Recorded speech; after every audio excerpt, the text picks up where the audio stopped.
Hi, Morgan. How are you? It's so nice to see you. Hello. Excited to be here. Thanks for inviting me. Well, you and I had a chat a few weeks ago, and I told you how much I enjoyed your book. And you're friends with Matt Zeigler, who's a good friend, and we had some Hmm. overlaps about books and topics that are on our mind. And you both are Yeah. into music that I'm sure will come up in this Ah, conversation. yeah. And even before I started recording, I feel like you gave away some golden nuggets that I wrote down real quick, and I'll bring them back in this Oh conversation no. so we Yeah. don't miss anything. But I want to jump right into a question that I love, and you know what's coming. So I want to hear about your childhood. And you have Hmm. this quote in your book that says that our early experiences with money Hmm. manifest in interesting ways as we emerge into adulthood. Hmm. Hmm. Can you talk about your own experience, your early memory of presence of money in life, and how that Hmm. led to the career that you chose? Sure. Yeah. Yeah. Um,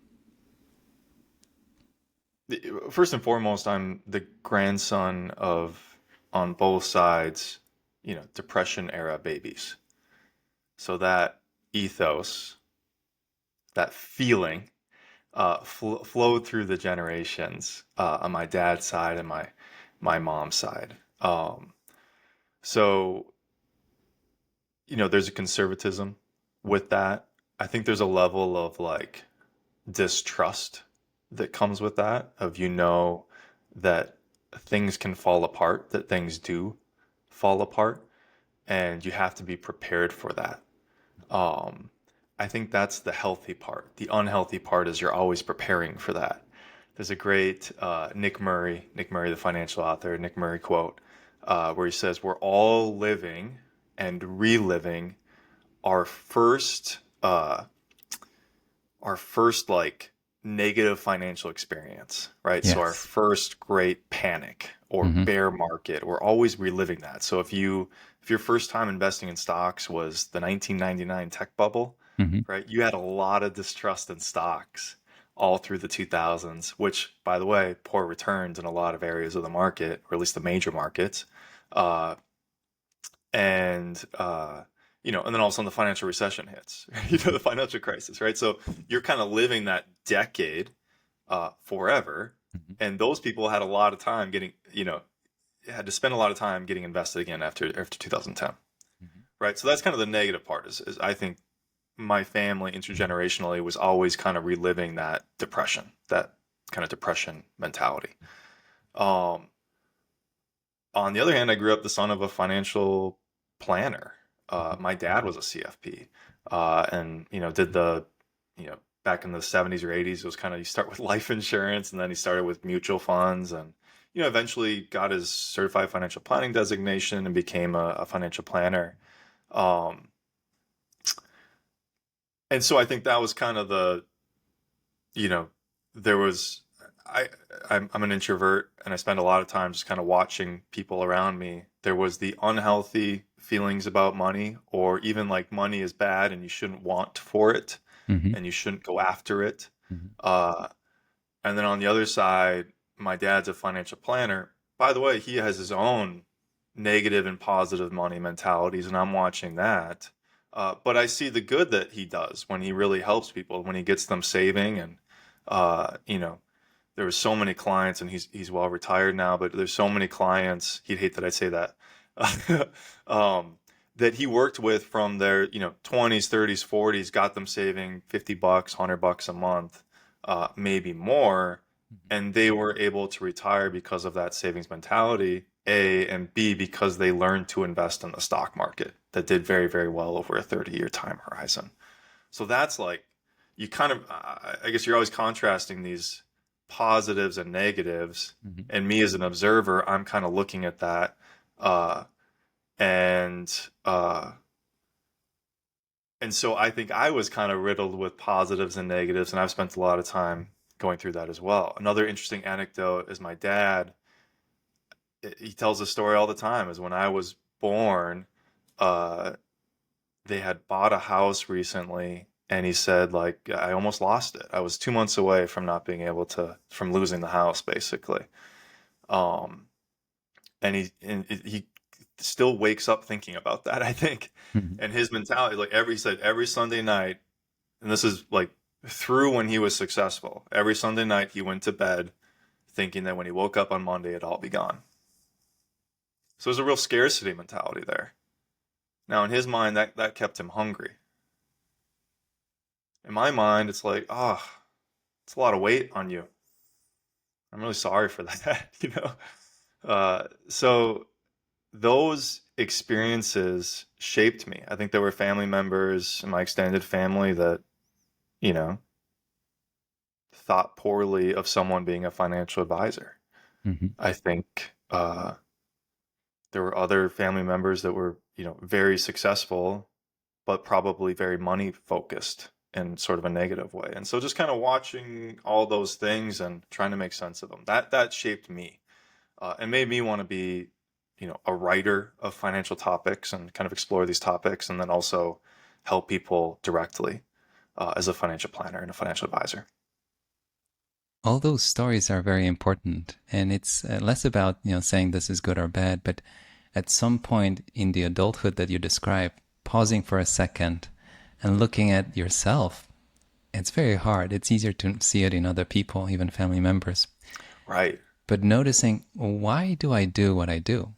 Even Hmm. how you think about risks, how you think about rewards, how you think Hmm. about an investment opportunity, how you build a portfolio, all the way to the technical side of it, you realize Hmm. that all those different elements were built at a point in time. The other thing that you mentioned that I really like is the moment when you joined the investment world, one way or the other. If it was an easy time and the market was rising, you'll be a very different individual than Yeah. if Oh you, yeah, absolutely. right? If you went in Yeah. and the world was falling apart, right? It's a Yeah. very different Yeah. mindset. Last quick point here. I noticed that people that invest over a lifetime, they collect images, Hmm. impressions, feelings, emotions. And I think it gets harder and harder later on. I noticed, in after 40, 50, 60 years, because you've seen so Hmm. many things go wrong, from a Mm. housing market to the banking system to Yeah. emerging markets to the Yeah. internet bubble. You will Yeah. never buy anything with a .com in the name. You won't buy anything Yeah. that looks like a bank, and then you won't buy any. Yeah. Right? You get to Yeah. the point where you realize I excluded so much of the universe that there's very little left. And I think it's Hmm. also important to pause for a second and realize that the danger of the future might lie in different places than the one we've seen in the past. History rhymes but doesn't repeat, right? It's very Right. interesting Right. to look Yeah. about. Yeah. Your book, the title is Money with Purpose, Receive the Dividends of an Undivided Financial Life. I love the Hmm. title, and I love the word purpose, and we'll talk more about purpose. But there's a quote in your book again that I really like that I'm going to bring up. It says, "This book does not presume that being a millionaire is a goal of yours." Hmm. And then you say, in fact, this book would argue that becoming a millionaire is not a goal at all. Hmm. And then you say, rather, it might be a byproduct of purposeful living or a means to a more meaningful end. Hmm. Can you unpack that for me? I love that part. I think most financial media and most financial books, and uh, you just have to look at like the top 10 list Mm-hmm. of I'll make you rich, I'll make you a millionaire, whatever it is, right? So you're kind of selling that. Uh, and I think to the consumer, that feels nice because that would solve a lot of their problems in their head, Right. right? But that's not a goal. You're selling something to, uh, almost like feeding on people's weakness in a way, or their want of something that they don't have. Uh, so when I look at like someone wanting to become a millionaire or even just like financially independent, and it's like, great, for what? Like, Mm-hmm. why? What? And like, it's just not interesting to me.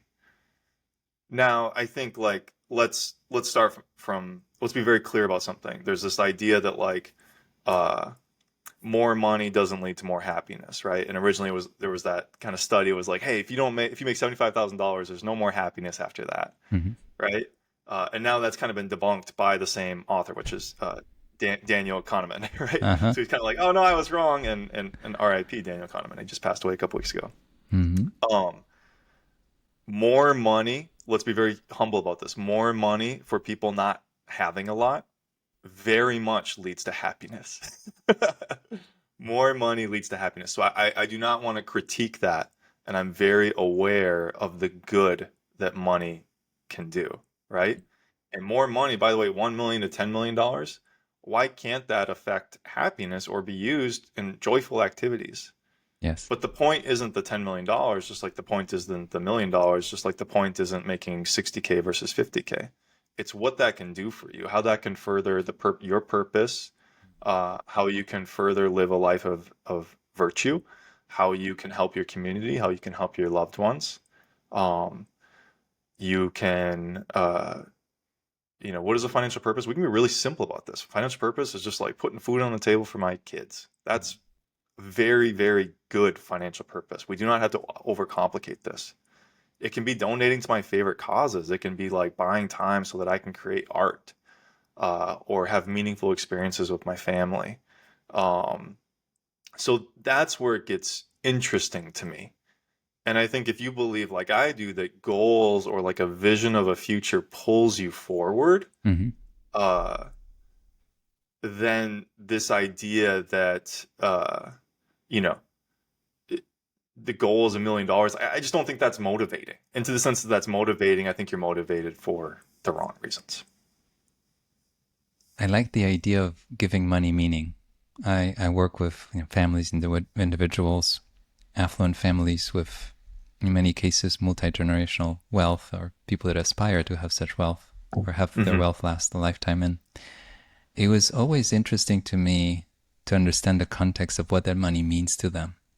You get into investing for various reasons. For me, it was an intellectual pursuit of making sense out of it and solving a Hmm. puzzle. And I still find it very, very alluring, and it gets me going. But I wanted to understand, who are the people behind portfolios, right? So when I Hmm. was in college, I picked up a book, One Up on Wall Street. I got sucked into the investment world. And then I realized we're managing somebody's money. And you Hmm. say 1 million, you say five, you say 100, you say 1 billion. Hmm. Hmm. I was very curious what that money actually means to those individuals and what Hmm. kind of importance it has. If it grows, what kind of difference it will make in their lives, Hmm. not just Hmm. the number. And Hmm. and I really like that deeper, more nuanced, additional dimension to what we're trying to accomplish here. And it's fascinating that the money, its presence, cannot be ignored, right? So if you have $10 million, and we always say, in the bank, but let's say invested, that makes a difference in how you spend your day, how you make Yeah, decisions, it the, should. Yeah. the things you say no to, the things you still Yeah. choose to say yes to, right? Yeah. But then you Yeah. say, what's the difference? Because I'm not touching the 10 million. The clients I work Hmm. with, I like to say that Hmm. they don't immediately need this capital. I think it's important. But it's also the capital that they know they can't afford to lose. I Hmm. recently had a conversation with somebody about it who inherited wealth, and he said, what you say about not losing it is so important to me as much as I want to grow it. I think it's very key. Hmm. But it's that revelation that money has importance, it plays a role, and its Hmm. presence in your life Hmm. has an impact. Yeah. I want to ask you about something else that you write in the book that's related to that. I wrote down to myself, and I'll bring it up with you. I wrote down that it's almost impossible to ignore money. And as a matter of fact, you write, how we relate, interact, and think of money has a dramatic implication for not only our long-term financial well-being, but our Hmm. overall well-being as well. Hmm. Hmm. Hmm. Tell me more about it. Where do we start? I think money as a pillar of well-being has been sort of ignored, Mm-hmm. right? And it's probably because we're all, I think the tide is changing on us a little bit, but for the most part, we're all pretty uncomfortable talking about money with each other. Uh, there was a great article written, God, it must have been like 10 years ago now, but Niels Gabler, I think, was the name of the author. And he talks about the secret shame, our secret shame of money. And I think we all have this, and I think we all live with it. And it's like, uh, you know, it's kind of like the things that keep you up at night, or the mistakes you made, or the mistakes you continue to make with money, or looking at your friends and saying they're so well off, and they did this and this and this, and they got this and this and this, and I don't have any of that, and that's my secret shame. It's Mhm. like if you go to you drop the kids off at school and everybody's in the nice cars and you're not. That's your secret shame. If you go out to dinner with family or friends and you know you can't contribute to the bill, but you do anyways, you put it on the credit card, that's secret shame. Uh, or on the other hand, if they know you can't contribute and they pay for you, but you don't talk about it, that's also secret shame. And so there's this idea, like these things, they're all inside of us, and we're all kind of playing these games with one another. Um, and I think like we just don't acknowledge that. We don't know how to communicate about that. And what I think, and you probably see this too, but when you work with someone for a long time, everybody kind of shows up with this money baggage, and I have plenty of my own. Um, and the idea is to kind of like acknowledge it, and then once again create this vision of the future, and start working positively and productively beyond that. And what you find is like you're the first person they've ever had like meaningful financial conversation with. And we're all just like aching for it. Aching for it. And I think even like financial professionals are just aching for it. For someone to like reflect that back to us. It's a gift we happily give to our clients. Um, and so that's like when you can have those conversations with yourself, with the people you love, with your spouse, with your parents or brothers and sisters, with your friends, the school board, whatever it is, right? Uh, you know, if we know that most marriages end in divorce, we know that money statistically is the most like hypercharged conversation that a couple can have. And so if we can get people to have healthy conversations about money in their marriage, right? Which A starts with your own relationship with money and then being able to communicate that with others. We know that like divorce rates probably go down. That's a really good thing, right? And we also know that like societally, like, marriage and stable families and all, like that's all good stuff. I think, it's all good stuff. So like this stuff matters a lot. Um, but I think it's ignored, and we're kind of pushed around by media, and we're pushed around by like lottery mindsets of like, hey, person at the water cooler invested in crypto or whatever hot stock or whatever, and they got $1 million, like whatever it is, right? And that's our like money conversation. It's not, uh, investing for lifetime, or talking intergenerationally, or talking about, oh man, we have these extra funds, and like I was able to gift it to my grandchild, or this my church, or this like nonprofit I care so much about, and then they were able to do these great things with it. Like those are like good conversations, and that's when we endow our money with meaning. But I just think that only happens when we are able to positively bring our financial life into a broader sense of our well-being. Yeah, I like the sound of that, and I think also the profession. Many professionals that I know are so eager to have those conversations and create space for those conversations to Yeah. hear it out. And when you think about it, as a professional, you dedicate your entire life just to this one topic, and you hear those stories and you have your own story. But when somebody shows up, and I see it so often, when they think that it's only happening to them, whatever the context is, and it's so empowering, encouraging, maybe refreshing to know there are others that are exactly in your position. A Oh yeah. Most family, people, right? And some whatever way the or another. whatever the Yeah. context is, whether it's Yeah. they sold a business, there's this large amount of Mm-hmm. money, few siblings, what to do next. Mm-hmm. You feel like for you it happened only once, but there are others that went through it, and you can tap into and rely Mm-hmm. on the experience of others that have gone through it. And Mm-hmm. that's what I try Mm-hmm. to include in my articles and books and writing, that things have happened, things have been done, and there are certain principles and rules. And especially when you think about the second stage, which is keeping and growing wealth that's already around, there Mm-hmm. are certain things that can be done, and there are certain ways of thinking about rewards and risks and a framework for this to become something that lasts forever.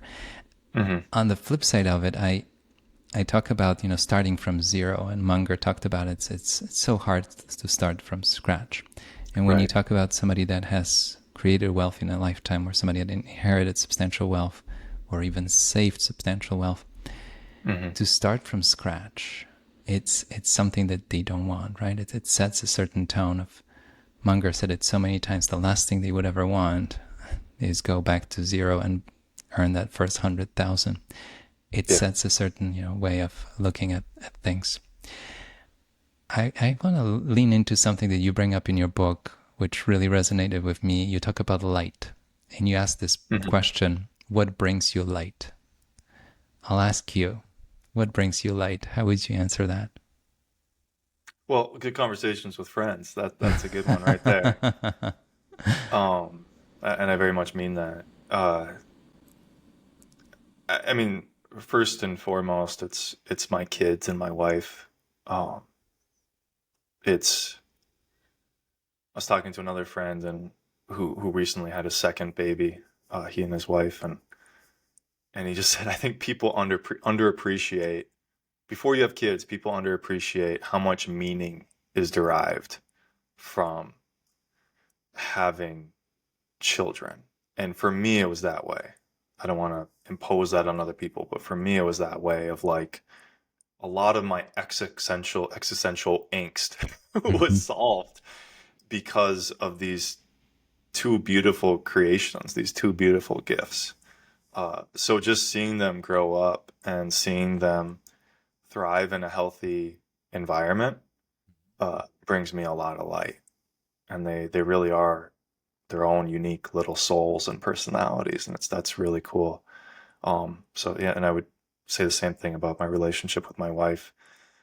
Beyond that, it's every time I've ever done like a goal setting or what are my values, what do I who do I want to be, it all comes back to art and creating for me. I think that's part of my entrepreneurial activity, which is why I wanted to start my own business. Ultimately, it's an act of creation. That's one. Two was the freedom to allowed me the freedom to write, and so I've kind of started up and folded a few blogs over the years. I wrote Money with Purpose. Um, Creating and then publishing that creation are very important to me. Um, and then the third one is music too. So I love music. I love music. And I think growing up, I always thought that I wasn't talented at music at all. And eventually you learn that talent doesn't matter at all. It's just kind of like the people who keep doing things are the ones who, it matters. And also it doesn't matter like if you make money on these things. That's another thing. You can have passions that don't pay the bills. That's okay. That's okay. But yeah, music. So I've got two studio albums of my own music. I'm currently working on my third album with my band called the Stone Arch Rivals. So we've been in and out of the recording studio this year, and that's really cool. I'm in my late 30s, uh, and we all have some have corporate careers and some are business owners, and here we are, kind of sharing in this creation of art. Brings me a lot of light to make music with people I care about and to make music I care about as well. So yeah, there's that. I would say family, the art, and then the other part is just exploring what this life is. And I love quiet contemplation of spiritual and philosophical topics. Uh-huh. I think that's something I like about the work I do is yeah, we talk about money, but we're really talking about purpose and meaning and what's important to people. And those conversations are so full. And I've got a client that at the end of every meeting, without fail, she'll grab onto her necklace, which is the word gratitude, Uh-huh. and she starts crying and says, "I'm just so grateful," because she knows what it's like to have nothing, and Mm. now she's doing just fine. She lives a very comfortable life, full of love, and that's just a woman that I admire. She's by far my favorite client. I admire her so much. I think she does it right. Um, has no want for anything, and then goes works at the like at a local community center or something like that, just to be out in the community and stuff. So she's just a cool person. But yeah, so I mean, getting to work with some very special people also brings me light. Did she find you or you found her? She so she worked with my dad, and then I kind of took on the relationship as he retired, and she's very special. Yeah. Isn't it amazing how we will learn through the work we do with our clients and their stories and experiences? Hmm. And then we learn something about ourselves as well. And Right. we Right. find those different commonalities and stories and Right. lessons. Yeah. I want to come I back. think that's what I mean, like just to because I know we're talking about this, it's like you work with some people who have a scarcity mentality Yes. and a victim mentality. And Mm-hmm. like the level of wealth doesn't matter. This No. could be $1 million and it could be $10 million and it could be $100 million. If you have a scarcity mentality and a victim mentality, you're going to have a very weird relationship with money. Mm-hmm. And, I have people with very similar financial lives, and one is kind of woe is me. Mm-hmm. If only I had this, this, and this, or if only I had done this, this, and this, or if only this person hadn't done this to me, over and over and over again as a loop in their heads. And so anytime we talk about money, these things come up. And that's really, really hard. And obviously I'm not a therapist, but we talk about this stuff a little bit. Um, so there's kind of that. Other individual, same financial situation, comes from a place of abundance, right? Comes from a place of positivity, uh, goes from victim to gratitude, right? So I'm not a victim. I take ownership of my life, and I'm super grateful for all my experiences and for where I am now. And it's just like the impact that has on your like day-to-day presence, and then obviously extending from that your financial life, your community life. It's hard to put in words. And it's just like that's the type of person that people are attracted to, which then creates more opportunity, which creates more money flows. That stuff compounds just as much as the stock market. I had Ken Honda on the show. I don't know if you listened to that episode.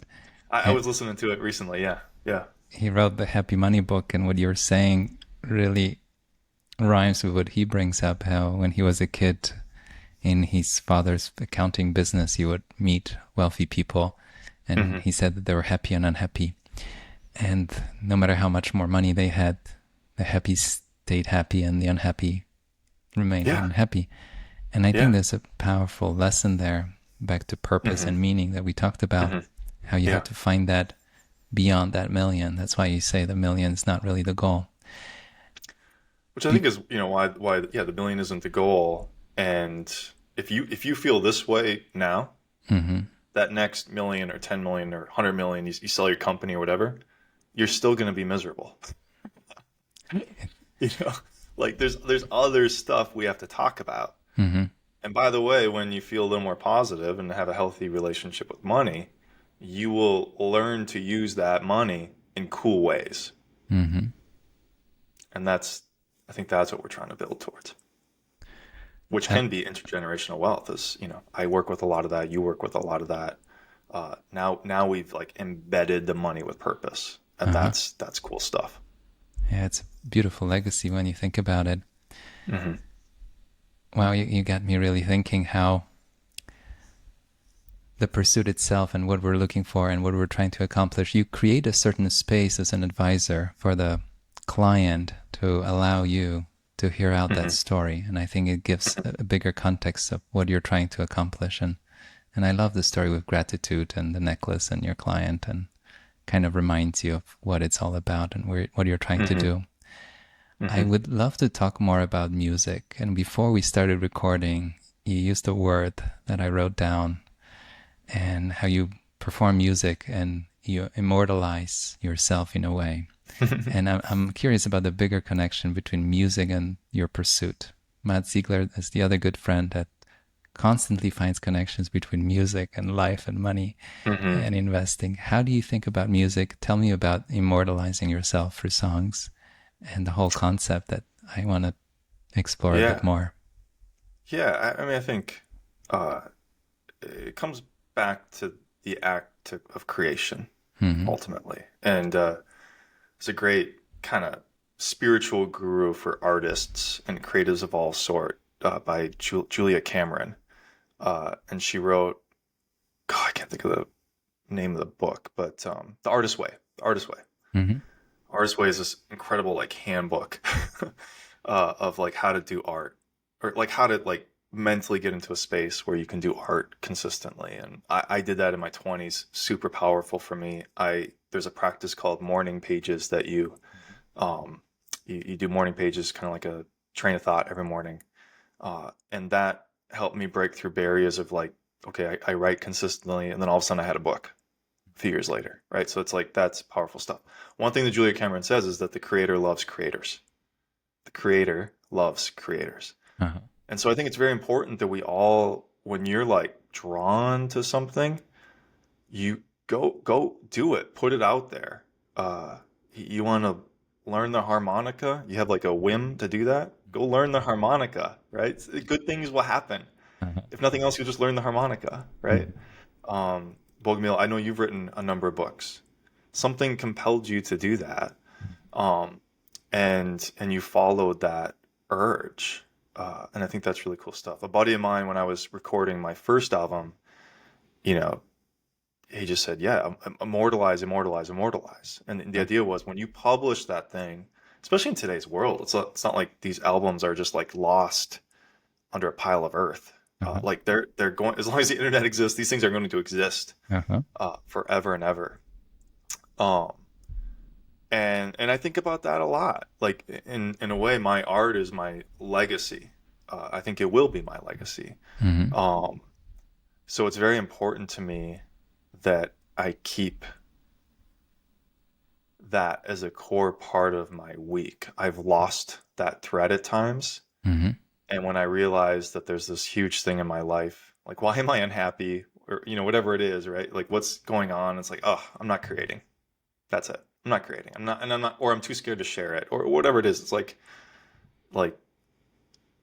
I feel compelled, universally compelled to like kind of get this stuff out there. And so that's, kind of bringing it back to finances. It's like I've poured money into this stuff over the last 15 years. Uh, I don't, I've gotten results. I've gotten beautiful results, life altering results, but it hasn't always like given me a ROI on my money, but sure as heck given me an ROI on my life. Um, but yeah, I think like, you know, my music and my book, and I hope there's more music and I hope there's more books or just more publishing of writings and stuff like that.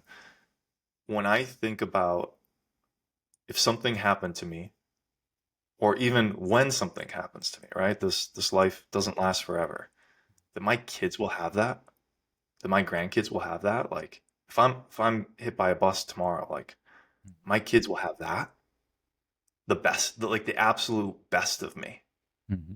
That, I mean, I'm gonna break down crying right now. It's like that's everything to me. Um, and so I think like for me personally, I'm always holding this legacy in my day-to-day life. I want to live a life of virtue and creation, and it's very clear to me that I won't be on this earth forever. And this is one thing that can continue indefinitely. Well, it's so beautifully put. And it brings back what we talked about before I even hit record. I don't know why, but we talked about immortality and we talked about how hard it is for us humans to accept that there will be a time when we're not here. Right. Yeah. And when you work with families with multi-generational wealth, there are times when a family member is no longer with us, but their intentions Hmm. go on, and Hmm. the Hmm. virtue and the legacy that you talk about, your Hmm. song goes on. I think Hmm. there's something beautiful about that connection across generations, that something goes on and on and on, Hmm. has an impact, hopefully Hmm. more positive than anything else. Right. Can Which is why, I mean, like, I think especially in those contexts, but really any context, like I'm really into the concept of a living will, right? So mm-hmm, so there's the will, there's the trust, whatever it is, mm-hmm, and then there's also like, what's your intentions? yes, What values do you want to instill? mm-hmm, What virtues do you think lead to like a healthy life, mm-hmm, right? And how should this money be used? What did you learn about this money? Um, and then so there's that, and then there's also like family meetings, mm-hmm, like talk to people. And this comes back to like being able to talk about money. Like talk to if your kids are going to inherit, talk to them. Talk to them, right? On the one hand, don't infantilize them, like empower them with it. And then on the other hand, don't like drop this bomb on them mm-hmm, if and when something happens to you. mm-hmm. And I think like the earlier that can happen, like if you're 35, 45, 55, 60, like you just don't know. We don't know the future. So talk about these things. What happens? Why? What wisdom do you have about this stuff? What was good? What was bad? What mistakes did you make? I've done so many dumb things. So we many dumb things. I've just made so many mistakes, and it's like, if I can share that with people. I uh-huh, actually had a newsletter sharing a lot of that with advisors. Like, hey, here's all my dumb mistakes. uh-huh, Come learn from me. Um, but it's like we can share this wisdom. It's like we just all get better, right? And if you can share, like, why was this important to you? Why did you make these decisions? Like, the next generation gets to learn from that. The generation after that gets to learn from that, and you instill like a habit of that too. So now they start sharing, and then the generations start building on that, and that's when we get to like this idea of like a very, you know, healthy family, with like this money that's able to kind of flow and help people. And once again, I don't care if it's, you know, you inherit 20 million, 100 million, a billion, mm-hmm, you inherit $50,000 or $10,000, like that is going to make a difference in your life. And the difference is what you make of it. It's what you make of it. And that's where it's like you have to like there's the money, and then you have to like make it your own too. And you're only allowed to do that with like healthy financial habits, healthy financial mindsets, having an abundance mentality and being positive. Like all these things just matter. They matter a lot. and I like that you use the word well-being. I think we're both fans of Jay Hughes and his books and his Yeah. writing, Huge fan. Yeah. and he opened my mind. He's a good friend and a mentor, and he worked with many wealthy families throughout time and wrote books about it. But he Yeah. opened my mind to wealth beyond the financial capital. There are other Hmm. capitals to worry about, and the word Hmm. well-being is such an important thing to think about, and it brings it Right. back to money is a means to an end. Yeah, And of course. Yeah. I have a couple of questions, and I don't want to forget, but let's step back for a second. I'm very intrigued by the concept of immortality, and not immortality in the sense that you live to 150, but as a mental exercise. And I ask now and then my guests about it. If you don't mind, I'll ask you: if you stopped aging at this point, and you knew you're gonna live forever, you just discovered you happen to be the lucky immortal, how would you live differently? How would you look at money, time, and everything else differently if you had unlimited time?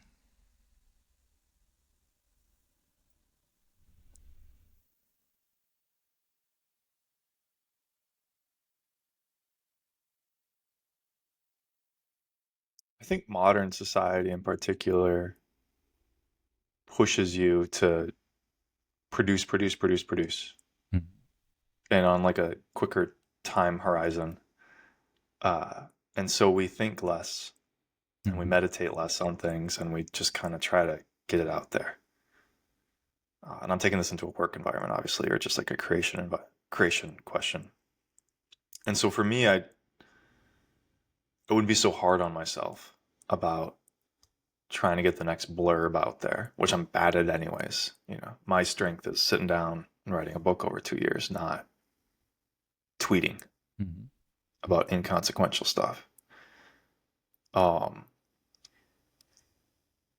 Obviously, if I knew I was going to live forever, or even if I just knew how long I was going to live, uh, I'd be much slower to create the more meaningful things, right? So you let so much go, and you just focus on what's meaningful. Um, yeah, that I think that's what I would do. One way of looking at it is there are people that have wealth that they can't possibly spend in a lifetime. Mm-hmm. And I think it's very hard to embrace it as a human Mm-hmm. that any point you reach, and it might be sooner than you think, that work becomes optional and you don't have to ever work again, right? You have enough Right. wealth that you don't Right. have to ever work again. Mm-hmm. I think it brings up a lot more questions, and I think the quality of questions rises at the same time, right? We take Yeah. it as a given that we have to work for a living. There's even an expression in English, I work for a living. What do you do for a living? In not in all languages, people ask that way about your Mm-hmm. profession. They ask whether you Mm-hmm. dedicate yourself, depends on the language. But it's funny how in English Mm-hmm. specifically we say that. Mm-hmm. So if you have the kind of wealth that you don't have to ever work again, I see the parallel with time, and I'll show you why I'm asking about it because it's in your book. And if you think of having that kind of wealth that you don't ever have to work again, and having that kind of time that you will never run out, I think it Mm-hmm. makes you pause. And Mm-hmm. some quick answers that I received when I bring it up is basically the appeal of just wasting it away, right? Because it Mm-hmm. seems unlimited. I'll just Mm-hmm. burn through it, whether money Mm-hmm. or time. But I think it's not satisfying soon enough. There's a beautiful short book, Brewster's Millions, that you might be familiar with. The book is much better than the movie. It's a story of two. Somebody receives one inheritance they have to get rid Okay. of, and then receive a Okay. second one, much bigger one. And they have to Okay. just blow through the first one. It's a 100-year-old book based in New York. It's just a beautiful read. And Interesting. I think for Yeah. people in our profession, it's very relatable. I say Yeah. that the wealth that you receive it's not a dress rehearsal. It's kind of a once in a lifetime opportunity, right? The Right. character in the book has a second chance. And I Okay. don't want to give too much away, but he basically gets rid of the first inheritance. Wow. Wow. And then he's really ready for the second one, Yeah. right? And sort of I'll have to look that up. we live our life that way, right? This is Mm-hmm. a practice round. The second one, I'll really pay attention. Yeah. Well, Right. what if this is it? Mm-hmm. Mm-hmm. The reason I'm talking about is because I'm fascinated with how our brains work around big amounts of time and big amounts of money. You write in your Mm-hmm. book something that really made me pause, and I wrote an article where I asked, is money time, is time money? I was walking out of an airport in Zurich. I had a business trip, and there are a lot of banks advertising, and it's all about eternity and open-ended, forever, big words. Yeah. Different kind Mm-hmm. of banking, I think, in Switzerland, and different mindset. Yes. But Right. there was one ad, you're walking out of the airport on the left side, might be gone by now, but it said in German, money is time. In English, we say more time is money. But you say in your book, time isn't money. Money is time. What did you Mm-hmm. think when you wrote that? Well, I think we're all, you know, here, we're all familiar with that trope of time is money, right? Mm-hmm. So I got to get back on the clock. Mm-hmm. Uh, and I know that still affects me. I call it, it's kind of crass, but I call it like butts and seat syndrome. That Mm-hmm. idea that like My only value at work is like when I'm sitting in front of my computer, basically. It's like Yes. that, not even 9 to 5. It's like 6 to 8 or whatever, like that's your value to society, Uh-huh. right? Because time is money and you got to be making money. Um, and so I just wanted to play with that a little bit. And I think it's the opposite. At some point, you have to recognize that there are trade-offs. And if time is money, you're giving all your time in pursuit of the money, but you're never actually using Mm. the money for in any productive way, uh, or in any purposeful way is maybe a better word. Uh, and so I think a lot of what probably you and I are dealing with when we work with clients is that these resources, yes, you can still have meaningful careers and pursuits, and that's all wonderful. Mm. It's healthy. I suggest it. Uh, but that money can also purchase time, Mm. right? It can purchase a sabbatical. It can purchase a year with your family traveling the world. It can purchase an early retirement. It can purchase, uh, your dream home and the mountains. So whatever it is, right? Mhm. And then the time to actually like enjoy that. Um, and then I think also there's kind of this mentality shift of like, okay, I've got to, you know, other, I would say families in particular, there's a lot of two income households now, which is comes with great things and hard things. And one of the hard things is like, okay, you have two parents working a lot, and then you got to go do like you got to take care of the kids, and you got to do the household chores and all this stuff. And it's like, but what if we took some of these resources that we're making and we put them into like house cleaning, Mhm. right? We get a little time back, and that time can go into like meaningful connection time with my kids or my wife, right? Or, 2 nights a week we can get like a meal service, right? And so you're always kind of thinking about like, okay, where are the things that I want, but also where are the things that like cause me stress, I think. Uh, and we already kind of live in like a manic, stressful society. But you can use resources for that, right? There's like money can solve that in some ways. Uh, and the idea of money isn't to just like hoard it, it's like to keep it flowing, I think. Investing is one way to keep it flowing, especially if there's a purpose to that investment. We're investing for a better future in a way. But you can also, consume it. You get to use it. Uh, and it can be used on maybe things that make you feel guilty. And we've got to work through that. But if it gets you time back, meaningful time with your kids, you don't get that back. I know you don't get that back. You know, my kids change so much like every week. It's nuts. I don't get that last week back that I was in my head and anxious or whatever I was. I'm down about, my sports team losing or whatever it is. Mhm. It's like you don't get that back. You don't like so anything I think you can do to like connect with like the things that are truly important to you. I think that's good stuff, and you get to use money for that. So that's yeah, money can buy time. That's what I mean by that. So I've had 80 some conversations on this podcast, and a lot of Yeah. them start with money or investing or finance or different Mm. aspects of it. And I brought in the topic, I let my curiosity run wild. But I'm mesmerized how many of those conversations end up with the topic of time. Hmm. How I spend my time. When I ask people what the words mean to them, they say, I'm looking for freedom. And I say, what does it mean to you? And they say, John Saforic, who wrote The Wealthy Gardener, he said, I want to be able to go for a walk in the middle of a day, like working day, work Mm-hmm. week day. And it came up with Devin Martin, who shared a story of his very well-to-do client who took a day to just watch movies all day, Yeah. spend time with kids, go for a walk, be in nature, whatever it is Yeah. that you're looking Yeah. for, right? But so that really gives some context of what you're actually pursuing here and what actually matters to you. But time is such a powerful concept, very hard to embrace. We think we have Hmm. unlimited time, and when we realize we don't, maybe there's some money that's worth spending to get some of that time Yeah. back. Yeah. I'm reminded of those are two great thoughts, and I relate to that. It's like it's taken a lot just to like get me to the point where I'll whimsically take a walk during the workday. Mm-hmm. Not even a long one, like it'd be like 15 minutes.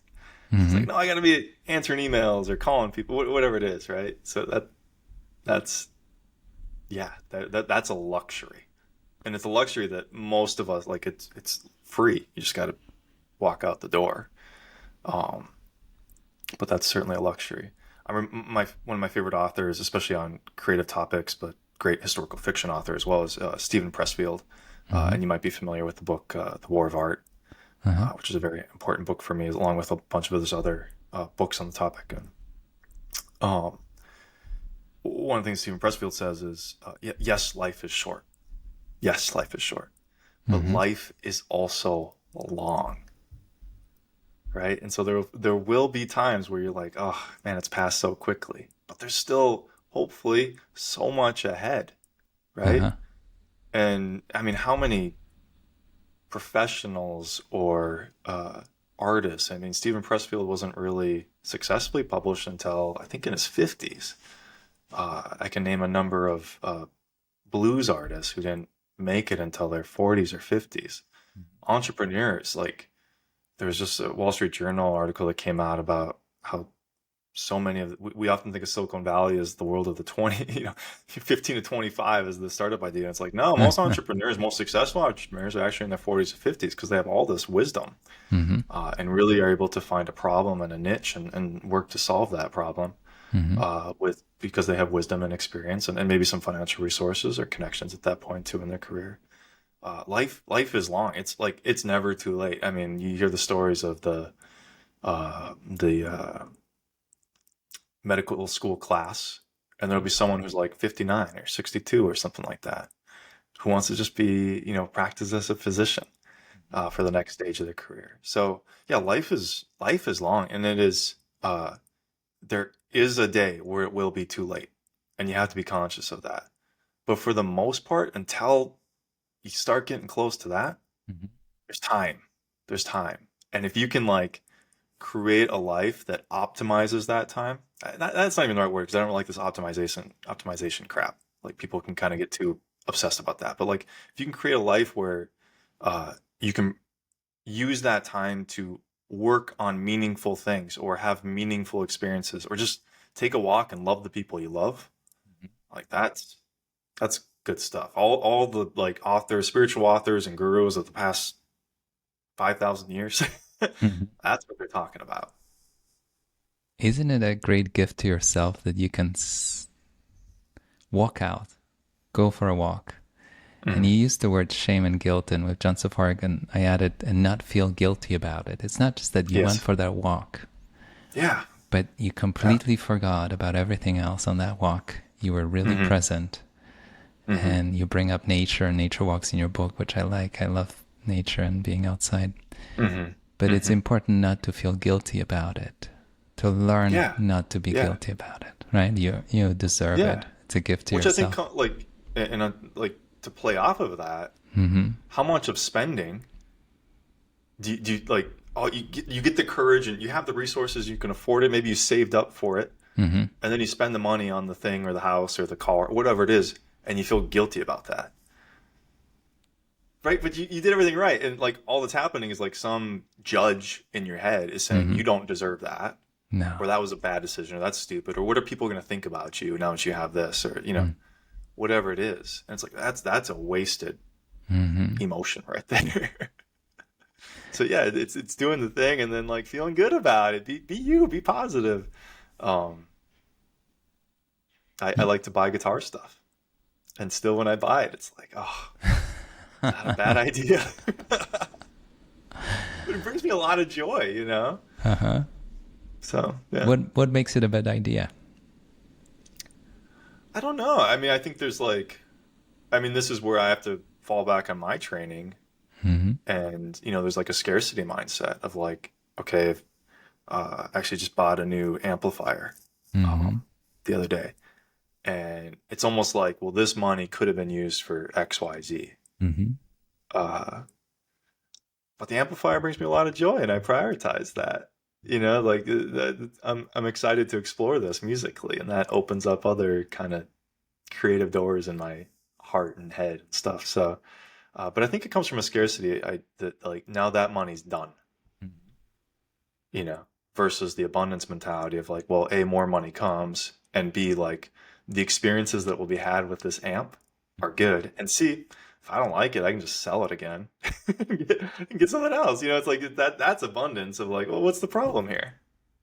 And aren't these the dividends that you talk about? You receive Yes. dividends from all Yeah. experiences or even material goods that you end up buying. These are all Hmm. dividends that you receive, and it's okay. And Yeah. it's Yeah. okay to celebrate and enjoy it and pause for a Well, I second. mean, I think about you, Bogomil. It's like, how much time and like the resource of time have you put into this podcast, Hmm. which I'm sure helps your business in some way, I Hmm. hope. Um, but also maybe it's time at first, maybe felt like time away from your business Hmm. to do this pursuit. But then now you've had how many conversations? You said over 100? Coming up on 100, it's 80 some. And with the Yeah. people that are scheduled, I'm getting very close to 100. I So have, you got 100 new friends right there, 100 new connections, and then that's out in the world, and it's like, oh, this thing that you kind of felt, and I'm putting words in your mouth, like this thing you maybe at first felt like, am I taking time away? Is this worth it? Right? there Like was a now it's moment. bearing fruit. I have so much fun with it. To be honest with I'm you, sure. it's Yeah. there are many highlights of my week, but the Good. moments where I hit record and sit down with somebody and I Yeah. know your book and I know your story and we have Yeah. friends in common and I know we have topics that we want to talk about. To have that 1 hour of your time, it's a huge gift. And to have that 1 hour of the entire audience that's listening to us today out of their day and them committing Yeah. a minute or two to write me an email and tell me when Yeah. and where they were listening to this episode and Hmm. how it had an impact on them. Um, I mean, this. What else can I ask for? I mean, Yeah. it's such a special experience that your Hmm. gift, their gift, and my presence here, for all of it, I'm grateful for every bit of it. And if it leads to something, an introduction or anything, that's a bonus. But the people that I met, the connections, and you and I having this deep conversation that neither of us will ever forget. Hmm. I think Hmm. that's priceless. I Part of your have legacy. There you go, right? It stays Yeah. on. It stays Yeah. on. No, it's there now, right? There's a very peculiar thing about a podcast that I don't think I understood, although I listened to podcasts for many years, is that the intimate experience that you can create if you choose to with your guest and your Hmm. audience. Hmm. And the fact that I'm in their life, you and I are in their life for that 1 hour out of their day, and they really get to know us. And one Hmm. of the things that I enjoy is when I hear from somebody from the life of my guest that tells me that this was Morgan the way I know Morgan in your episode. I don't know why, but I love hearing that and thinking Hmm. I allowed Morgan to be Morgan for that 1 hour in the best way Yeah. possible. Yeah. I have one or That's two things special. that I want to ask you before you run. Yeah. I do want to ask you about financial freedom. You Uh-huh. write something about stale popcorn, and I don't know if you remember the story, but you basically talk about sudden money windfall and knowing how much is enough. I want to bring it up because in my experience, wealth does come suddenly, and maybe it's not the actual, transfer, but the experience and the acknowledgement. Even people that have been saving their entire lifetime to look at the statement and say, $5 million, and it's the first moment they Yeah. realize what it means, or 10 or a Yeah. 100, whatever it is. Right. Can you talk about that sudden wealth experience and then how much is enough? How much is enough? Yeah. Yeah. Well, I work with a number of inheritors. I would say that's, I think, where I do my best work, Mm-hmm. uh, because there is so much like technical complexity that's very new to the person or the family. And then there's like this emotional complexity too, of all this energy that's attached to the money. And you kind of have to like honor that, especially if it's good energy, and also at the same time make it your own. And really come to a like a maturity with that new resource that's available to you. I think the best example or the best metaphor for what happens is in the J. Hughes books, and he talks about a meteor. It's like an inheritance is like a meteor Mhm. uh, coming into the atmosphere, and Mhm. it because it literally wasn't there before, and now it's there. And by the way, you don't get to ignore it. We don't get to ignore a meteor Yeah. uh, coming into the atmosphere, right? So it's there. You have to confront it, and to the extent that you don't confront it, it'll be very, very destructive. Mhm. Um, so I think those sudden money instances are very hard.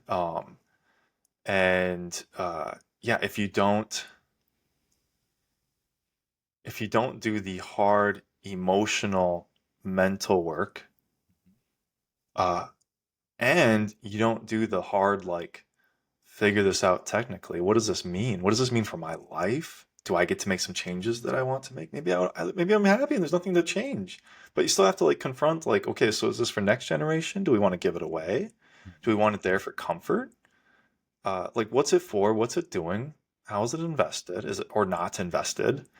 Can we do some cool charitable stuff? Can we do some cool gifting stuff? Can we like get you a cruise around the world or get you to you always want to see Antarctica? Like so it's like so much is possible and I think that's really overwhelming for people. Um, but you have to talk about it. You have to talk about it. Um, and and those conversations, you don't like have one conversation. It's like, oh, done. Thanks. No. It's like this is a you have to confront it and Mhm. get used to it. Mhm.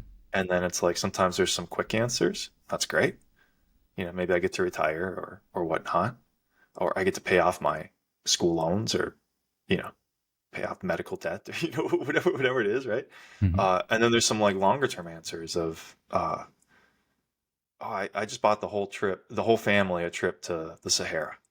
That's Mhm. pretty cool, right? Whole family, everybody, we're all going.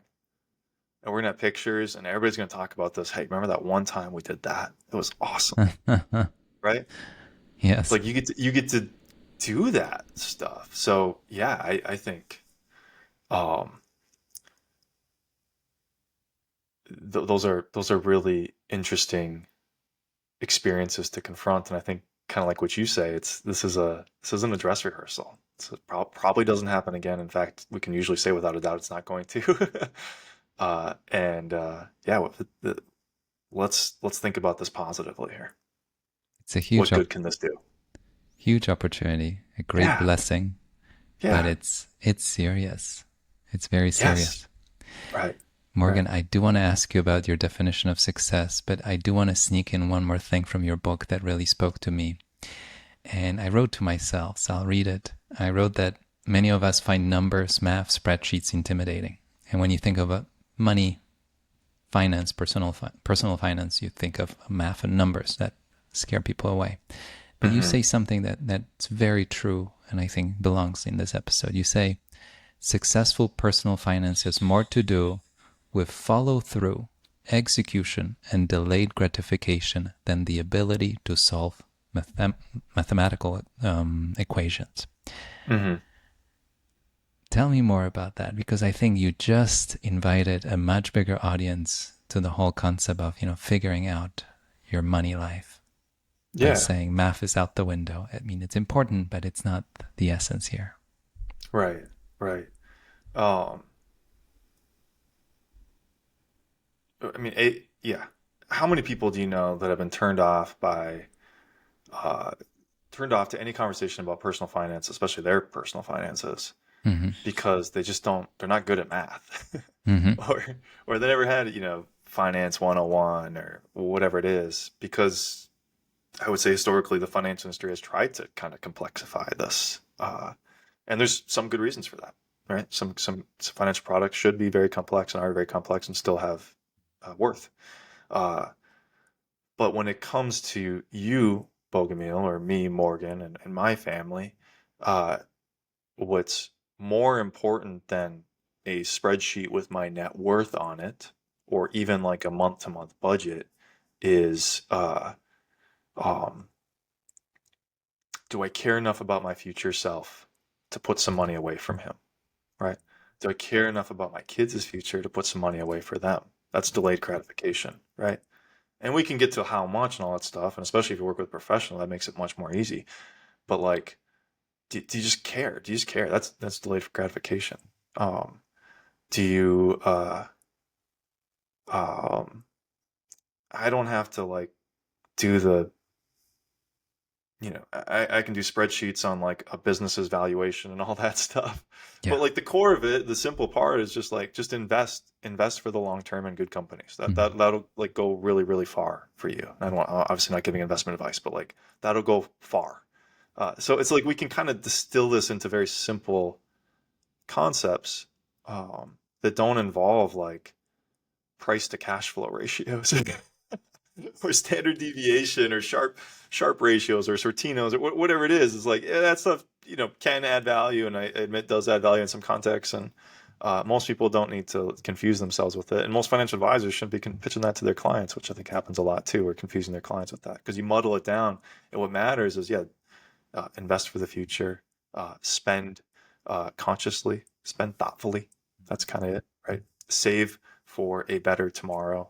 Um, give give some money away. That's a good thing, right? That's a good thing. And then when you receive money, receive with gratitude, right? Mhm. When you get that like paychecks, they come to our bank account, direct deposit. Mhm. No one ever thinks about it anymore, Yeah. right? Because you used to get a check and it's like, oh, I got this check. I got to run by the bank and deposit, right? Like you got to check. Or like, how many stories of like people getting through the depression with their AT&T dividends, right? Really important, those AT&T dividends. And you got to check. Yeah. And I think now, like, it goes to your bank account. You don't ever think about it. You never think about it. You get someone in the family. My grandma, she's God bless her. She's almost 90. She recently increased the amount she gives on a birthday from $50 to $100. Uh, so after 30 years, we had inflation finally. Um, Catching up. yeah, but it's like, and like, okay, in the scheme of things, not a huge amount of money in my Mhm. personal budget. Mhm. Okay, but God, that feels good. Mhm. Because that's intergenerational wealth. My grandma just gave me $100. That's Mhm. intergenerational wealth. It really It is. is. It And is. we only think of that as like $1 billion, but no, that's $100 on your birthday, Mhm. right? It's a That's a gift. It's a great gift. date with my wife, Yeah. right? Or a trip to the zoo with my kids or something like that. So that's a gift, and you have to think about this. So also receive with gratitude. And I have this like, I don't want to keep you talking, Pokemon, but I have this framework called the RISE framework. Mhm. So we receive with gratitude, we invest for a better future, we spend thoughtfully, Mhm. and we endow graciously. Mhm. RISE. So it's like when we infuse money with these meaningful thoughts, now our money has purpose. And that's the core of it. I love that. I do have to ask you about future beings. I have this visual in my head when I think about what is it that I'm trying to do when I invest money for families. What I have in mind, or who I have in mind, is what I consider future beings, either yourself or the kids or the Mm-hmm. cousins or the nephews. Mm-hmm. But when you think about it, that investing as an experience that involves time, committing capital, let's speak about financial capital just for a second, for a period of time, right? It will be available in the future. It's meant to be available in the future. When you imagine for a second that future being, and you brought it up a couple of times in the conversation, you want to do something right for that future being, so that future being will Yeah. pause and say, Morgan of 2024, thank Mm-hmm. you. I'm glad you did Mm-hmm. that. Mm-hmm. It really enhances the conversation when you see this time binding, borrowing from Chris Mayer, his term of time binding, connecting 2 points in time, Mm-hmm. today and tomorrow. And Hal Hershfield had a great book about future self, but I had to bring it Yes. up, how you think about the future self. Um, yeah, I mean, I think it's such a valuable concept, and it goes back to Stephen Covey. Mm-hmm. Think how are people going to think about, what are Mm-hmm. people going to be talking about at your funeral? Yes. That's your future self. Yes. So, and a very, you know, obviously makes you confront your regrets Mm-hmm. and work to minimize regret. Mm-hmm. So that can really, you know, force things on you. Ben Hardy wrote a great book on Be Your Future Self Now. Obviously, the Hal Hershfield book. So it's a really important concept, and I think like, you know, I had a client that like everybody, well, not everybody, but like with a lot of people, works with a limited budget, which doesn't mean that she doesn't have plenty of money. It just means that like there's trade-offs to her money. And she wanted to buy a house, and the one she was looking at, or the ones she was looking at, were a little outside of her budget, basically. And so we had to have a conversation. And I said, "Hey, look, I advise you. I love you, okay? Uh, but there's one other person at this table, and that's future you, right? So at some point, you're going to be an 85-year-old woman, and God willing, I'll still be working with you. And I have to care for that person and advise you in such a way that it honors that person, because that person is also my client, right? And so that's where the future self comes in, is like we have to on this person is very real. This person is very tangible. And when I work with someone, it's like we have to honor the fact that it might not actually be realized. Life can happen in very sad ways, but like if it does, and hopefully it does, like we need to set that person up for success. I love it. I love it. Morgan, I could keep you all day, but I really want to hear about your definition of success.